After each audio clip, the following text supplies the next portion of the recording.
Revolutionary greetings, comrades.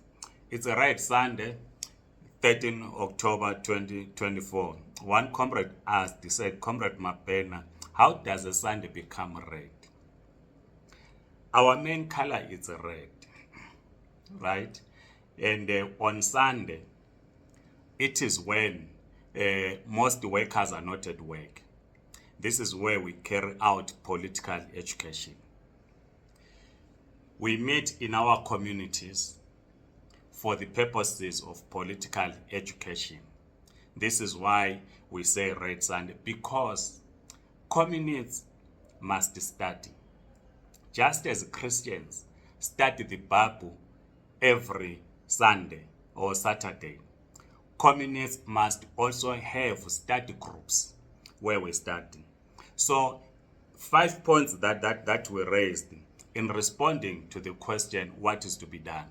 The first point, which we dealt with in the first video, was build a mass movement rooted in the ideals of the liberation struggle. The second point, which is the focus of this video, use social media as a tool of mobilizing the mass of the people. Number 3, intensify political education. Number 4, build unity amongst the mass of the people. Number 5, building a strong international solidarity movement amongst the progressive forces. This t-shirt that I'm wearing at the back, unfortunately you can't see. It has a quote by Vladimir Lenin. He says, without revolutionary theory, there can be no revolutionary movement. When we say ZANU-PF must go, it is not just an empty slogan. It is not a slogan that is not accompanied by a clear political economic program. It is not just a slogan that aims at removing ZANU-PF as an institution, but its ideology and the system that operates under remains. So we are not advocating for the removal of ZANU-PF from power only, and replace ZANU-PF with an opposition that is guided by the ZANUism as a political and economic ideology. So when we are saying ZANU-PF must go, we are saying we must, in the process, dismantle ZANUism as a political, economic, and social ideology.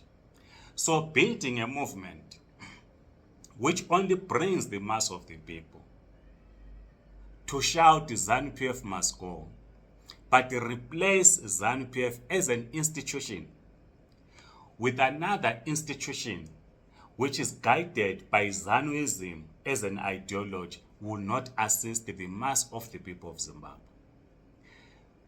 Mugabe must go became a global slogan. Mugabe went in 2017. The situation remains the same, or even worse.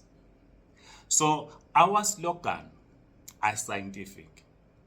They are not just empty slogans.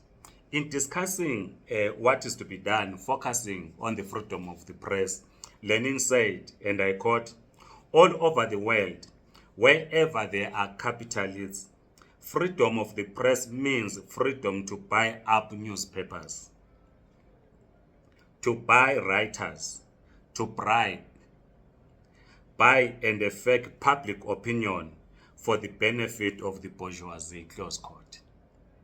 So when Lenin was contributing or answering the question, what is to be done, there was no social media at the time, right? His focus was on the press. How do you use the press to advance the interests of the working class and the peasant? Because in the main, the press represents the ruling class, the ideas of the ruling class. The ruling class uses the press to propagate its ideas. Social media as well. Social media platform, be it X, formerly Twitter, Facebook, WhatsApp, and the other social media platforms. They are used to advance the ideas of the ruling class. For instance, if you post in this channel, if I record a video which is too critical of the United States of America, which is too critical, they will simply ban my channel. If you post anything that is too critical on X, formerly Twitter, your account gets blocked. If you post anything that is critical of the ruling class, that is the Americans and the British, you get suspended or banned from Facebook. So Lenin was correct when he then said,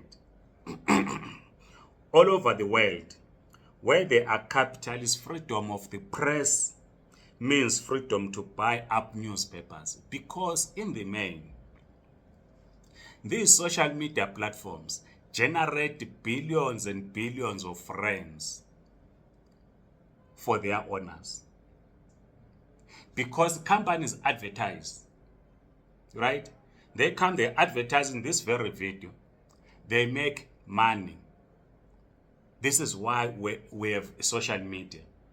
Now, because these are tools, social media, owned by the capitalist class, how can we, as revolutionaries, utilize them and turn them as a tool to mobilize the mass of the people? What we need to do,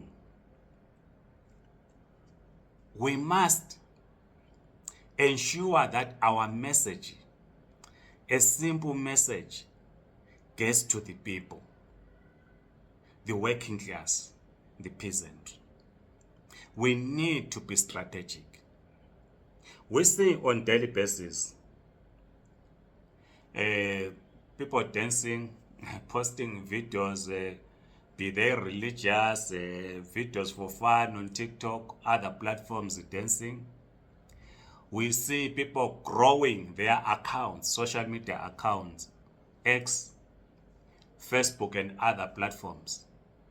But what is the message in the context of Zimbabwe that we are communicating? We always complain, which is contained in the SADC Observer Mission report, that ZANU-PF government does not allow the opposition to utilize public media. Lenin also says, in What is to be Done, a newspaper is not only a collective propagandist and a collective agitator, it is also a collective organizer. Right? So ZANU-PF uses the state media to organize society to align with its own political and economic views. This is why they will not want the opposition to get into that space, so that the mass of the people will only hear the views of ZANU-PF on any matter in Zimbabwe. Just about 50% of Zimbabweans in Zimbabwe use WhatsApp. So how then do we use that as a tool to organize the mass of the people? It means, therefore, we must be creative as revolutionaries. We must have clear messages that we communicate to the people. Firstly, we must utilize audios. Record a 30 seconds audio that will circulate. And those that are even struggling with the data, they will listen to a 30 seconds audio. This 30 seconds audio must carry a political message about our plight as Zimbabweans and what needs to be done for us to be organized to remove ZANU-PF from power. Secondly, We must use social media by recording 30 seconds videos that circulate. We see daily on social media. My phone, I'm in so many groups, my phone daily downloads many videos, and most of these videos I do not even watch. Sorry. Most of these videos I do not even watch because they become meaningless. And I see comrades also circulating these videos. So all of us must then record short videos that people in Zimbabwe would be able to watch. 30 seconds. Our posts on Facebook, on X, and other platforms must be messages that we use in organizing the mass of the people. We must use social media for political meetings. When you want to have a political meeting in Zimbabwe, you need to be cleared by the police gatherings. We must combine the two. Have physical meetings in communities, but we must also utilize WhatsApp group calls. Let us establish small WhatsApp groups where it allows us to have a 20 minutes meeting on WhatsApp. Let us use X Spaces for political meetings, which mobilizes the people of Zimbabwe. And the main message, as I conclude, the main message is that we cannot rebuild our economy as long as ZANU-PF is in power. We must mobilize society using social media, explain why it is critical that we dismantle ZANUism as a political, economic, and social ideology, that we must remove ZANU-PF from power, that we must never support opposition parties that are guided by ZANUism as an ideology. We must present an alternative. So let us use social media as a tool of mass mobilization if we are to resolve the political, economic, and social crisis in Zimbabwe. Please share your views right in the comment section. Like this video, subscribe to this YouTube channel. If you're on TikTok, please do follow us. Otherwise, Amandla Comrades.